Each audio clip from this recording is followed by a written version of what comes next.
Une sympathie toute intellectuelle ne crée pas l'intimité qui s'établit généralement entre compagnons de route. Les forces humaines ne sauraient suffire, puisque c'est seulement par la communion aux souffrances de Christ que nous sommes initiés aux profondeurs de l'insondable amour. Être rendu fort pour saisir un peu de cet amour qui conduisit le Christ au calvaire n'est pas tout. Il faut que nous en soyons remplis. Et si nous demandons à l'apôtre dans quelle mesure il nous répond, jusqu'en la mesure de la plénitude de Dieu. Ceci est au-dessus de nos forces, nous écrions-nous. Sans doute, mais il peut faire infiniment plus que ce que nous demandons ou même pensons, car la pensée est impuissante en ce domaine. Or, à celui qui, selon la puissance qui déploie en nous son efficace, peut faire bien plus que nous demandons. Ephésiens 3:20. Selon la puissance qui déploie en nous son efficace, il ne s'agit plus de nos forces. Par cette puissance, nous pouvons être remplis de l'amour de Christ, jusqu'en la plénitude de Dieu. Torrent d'amour, eau vive qui déborde. Fleuve qu'on ne peut traverser, selon les paroles d'Ézéchiel. Ézéchiel 47:5. Peut-être quelque enfant de Dieu s'écriera-t-il, « Oh, si je connaissais cette vie bénie où l'amour de Christ me presse et me porte. » Si tu ne la connais pas encore, si tu n'as pas encore expérimenté la délivrance du calvaire, ne serait-ce pas que tu regardes à toi-même, au lieu de te confier en l'Esprit de Dieu? Donne-toi à lui maintenant, sans réserve, pour qu'il fasse en toi ce qui est au-dessus de tes forces. Abandonne-toi à lui, pour qu'il t'unisse au Christ crucifié, et te révèle ton Seigneur vivant. Es-tu prêt à le suivre sur le chemin de la croix, quoi qu'il puisse t'en coûter? Es-tu prêt à le laisser disposer de ta vie?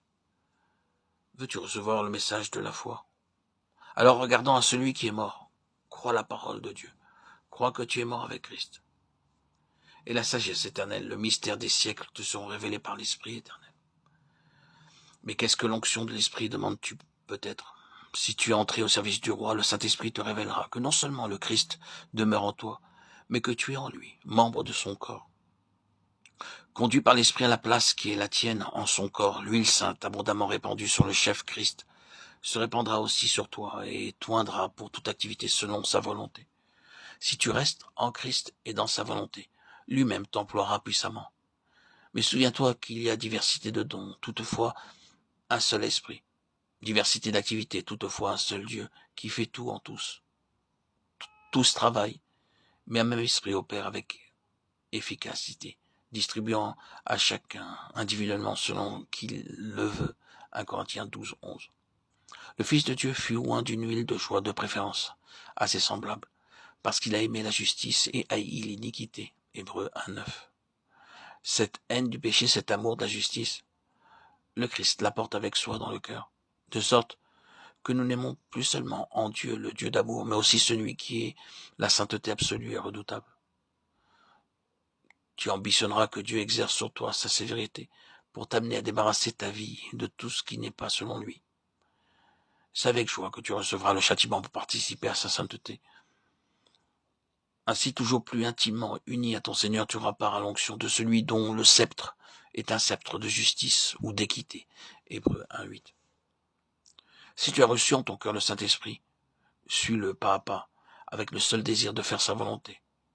Il te guidera, te montrera comment demeurer en Christ. Et la place que tu dois occuper en son corps.